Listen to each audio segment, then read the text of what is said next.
नमस्ते दोस्तों, मैं डॉक्टर शोभित जैन हूँ और आज का टॉपिक है बदलती ज़िंदगी में आशा की किरण। आज मैं बात करूँगा कोरोना महामारी के दौरान जिन्होंने अपनी जान खो बैठी है, उनके परिजनों की देखभाल कैसे की जा सकती है।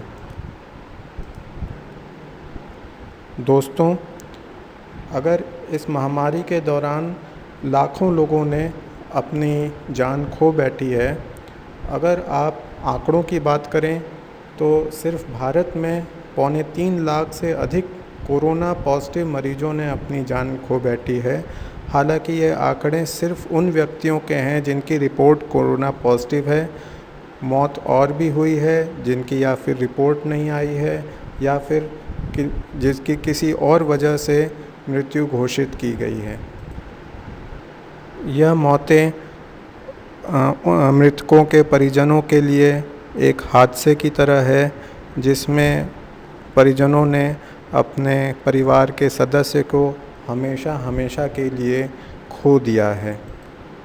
और अचानक से हुआ हादसा मन पर एक बहुत गहरा असर डालता है और इसी असर को कम करने के लिए हम सभी लोगों के धर्म में, कल्चर में एक कुछ क्रियाएं होती हैं जिसको कि मृतक के मौत के बाद परिजन लोग करते हैं, ताकि उनके मन पे जो प्रभाव पड़ा है उसे कुछ कम किया जा सके। इसमें मृतक के शरीर को अंतिम संस्कार किया जाता है, साथ में मिलने जुलने वाले लोग आकर परिजनों के साथ बैठते हैं, उनका दुख बांटते हैं, उनका शोक कम करने की कोशिश करते हैं। पर इस कोरोना महामारी के दौरान लोग आपस में मिलजुल भी नहीं पा रहे हैं और अच्छे से अंतिम संस्कार भी लोगों का नहीं हो पा रहा है। इस कारणवश जो शोक, जो दुख लोगों के बीच में पहुंचा है वो कई गुना ज़्यादा है आम तौर पे हुई अचानक हादसे वाली मौत से। इस अचानक से हुई मौत से परिजनों में अलग अलग तरह की प्रतिक्रियाएं देखने को मिल रही है।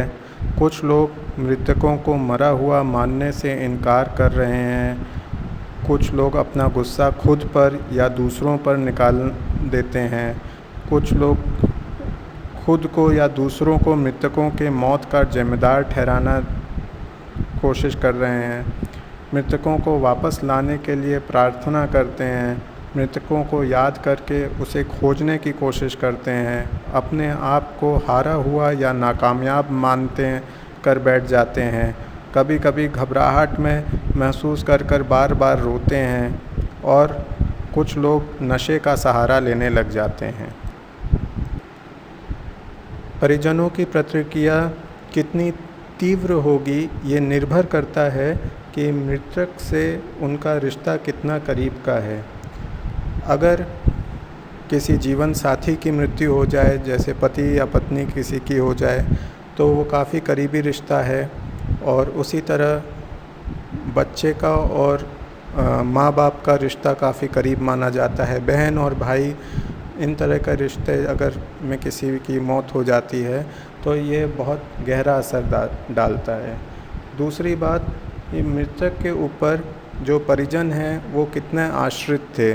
जैसे घर के काम, छोटे छोटे कामों में अगर मृतक का बहुत ज़्यादा रोल था तो वो हर छोटी छोटी चीज़ों में उसको याद करने लग जाते हैं और असहाय महसूस करने लग जाते हैं। कुछ लोग आर्थिक रूप से निर्भर होते हैं अपने परिजनों के ऊपर। अगर ऐसे किसी सदस्य की मौत हो जाए तो उसका भी गहरा असर पड़ सकता है। और ये भी ज़रूरी होता है कि मृतक की मौत कितनी जल्दी में हो गई है। अगर बहुत समय लगता है तो धीमे धीमे लोग उससे अपने मन की बातें करके या कुछ करके मन को समझा लेते हैं। पर अगर अचानक से हुई मौत में ये गहरा असर डालती है। चौथी एक और बात कि अगर मृतक का अंतिम संस्कार और उसके बाद जो हमारे समाज में रीति रिवाज अगर अच्छे से हुआ होता है तो यह असर प्रभाव, जो मन की प्रतिक्रिया है वो थोड़ा कम रहती है। अगर ऐसा कुछ ना हो पाता है तो यह और भी ज़्यादा बनी रहती है। ऐसे शोक में डूबे हुए परिजनों को कई तरह की स्वास्थ्य समस्याएं हो सकती है, जैसे डिप्रेशन, घबराहट और नींद की बीमारी, नशे की बीमारी, आत्महत्या का खतरा बढ़ जाता है और हार्ट अटैक जैसी समस्याएं जिससे मौत भी हो सकती है, यह बढ़ जाती है।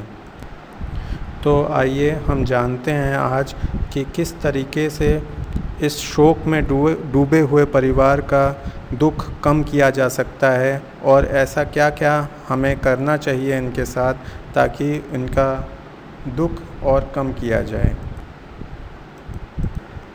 सबसे पहली चीज़ है कि शोक में डूबे हुए परिजन से सहानुभूति बनाएं। जैसे अगर उनके द्वारा व्यक्त की हुई भावना, चाहे वो क्रोध हो, उदासी हो, भय हो, वो बहुत ज़्यादा दुख से रो रहा हो, उसको पहचानें और उसकी सराहना करें।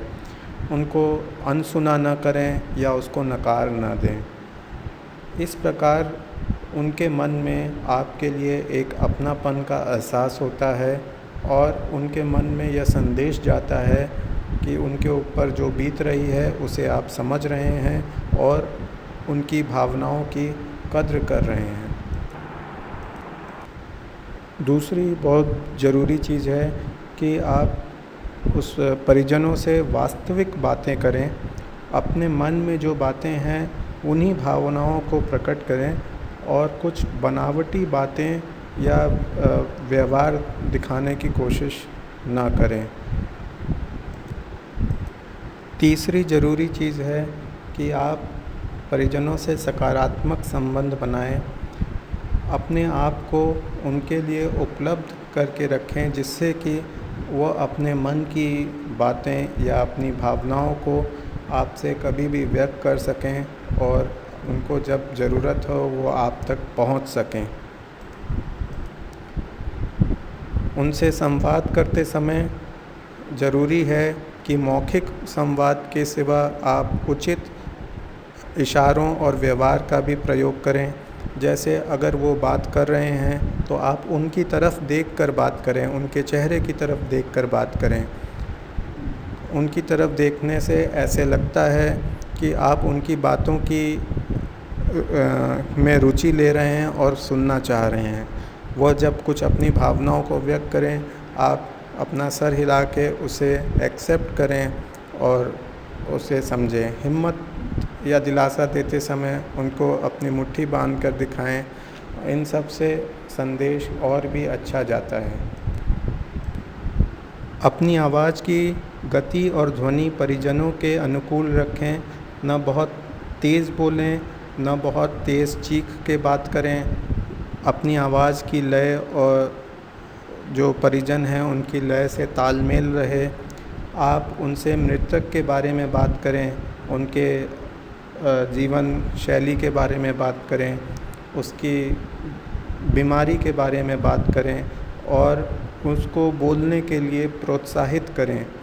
परिजनों को अपनी भावनाएं और प्रतिक्रिया व्यक्त करने का मौका दें। अगर वो अपनी कुछ बातें व्यक्त कर रहा हो उसको ध्यान से सुने और उसको सहानुभूति वाले बात से संबोधित करें। जैसे मैं आपकी भावनाओं को समझ सकता हूँ, ऐसा उनसे कहें। बार बार परिजनों को आश्वस्त करें और भरोसा दिलाएं कि जो कुछ भी उस समय किया जा सकता था वो सब किया गया है और उनको अकेला नहीं छोड़ें। उनको परिवार के बीच में साथ में रहें, साथ में खाना खाएं, उनसे रोज़ बातें करें, उनका खाने का समय और सोने का समय का ध्यान रखें और परिजनों द्वारा जो समस्याएं महसूस की जा रही है उसको समझें और उसका समाधान खोजें। मृतक पे परिजन जिन जिन चीज़ों पे आश्रित रहते थे, अधिकतर वो कमी महसूस की जाती है तो उसको समझें। जैसे अगर मृतक अकेला परिवार का कमाने वाला था तो और साधन खोजें जिस तरीके से परिवार अपना आर्थिक स्थिति आगे कर सकता है। अगर मृतक इमोशनल सपोर्ट या घर में कुछ क्रियाएं करता था तो उसके लिए भरपाई करने की क्या चीज़ें हो सकती हैं, ऐसी सुविधा के देखें परिवार में।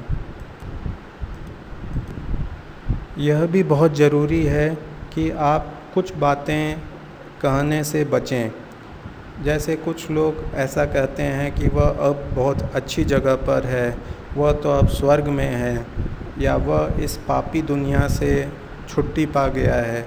तो इस तरह की बातें कहने से बचें और आप कुछ सुझाव देने से बचें।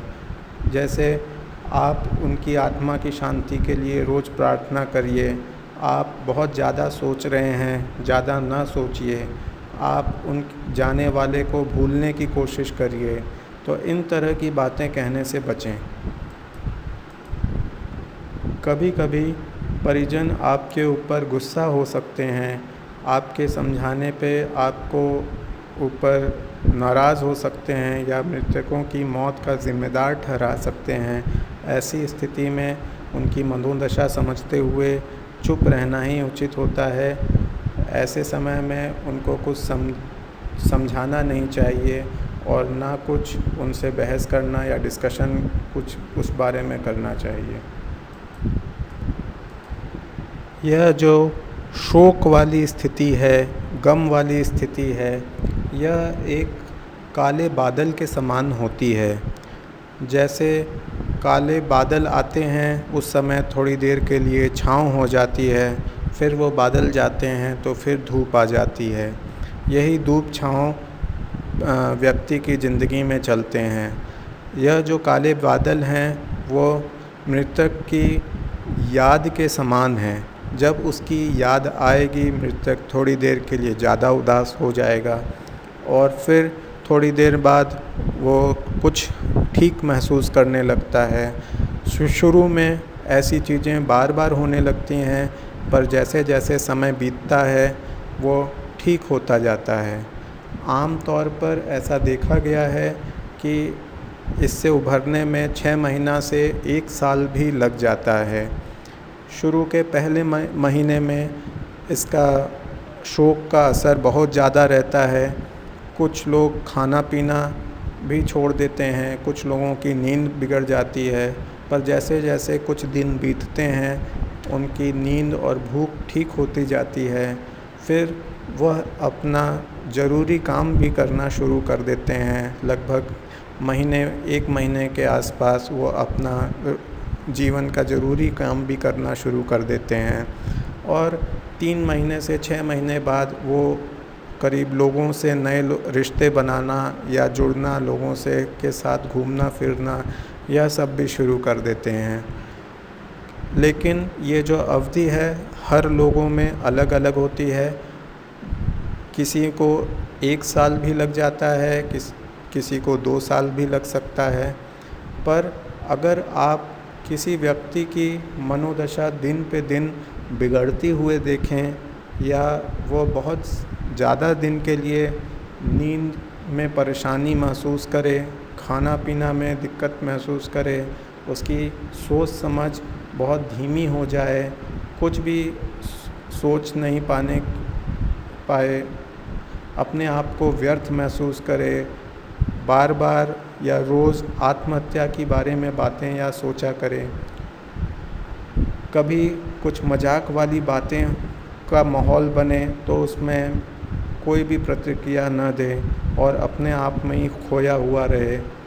अपनी साफ़ सफाई, कपड़े, नहाने धोने का ध्यान भी न रख पाए। अगर ऐसी चीज़ें अगर आप उस व्यक्ति में, किसी व्यक्ति में देखें जो बहुत लंबे समय के लिए चली जा रही है या दिन पे दिन ख़राब होती जा रही है, तो आप किसी मनोचिकित्सक से जाकर ज़रूर सलाह लें। मुझे अंत तक सुनने के लिए धन्यवाद। नीचे कमेंट बॉक्स में लिखकर ज़रूर बताएं कि आपको ये टॉपिक, मेरा प्रेजेंटेशन कैसा लगा। कमेंट बॉक्स में दिए गए लिंक को दबाकर आप रेटिंग भी कर सकते हैं और आप रेटिंग करेंगे मुझे ज़रूर अच्छा लगेगा। धन्यवाद।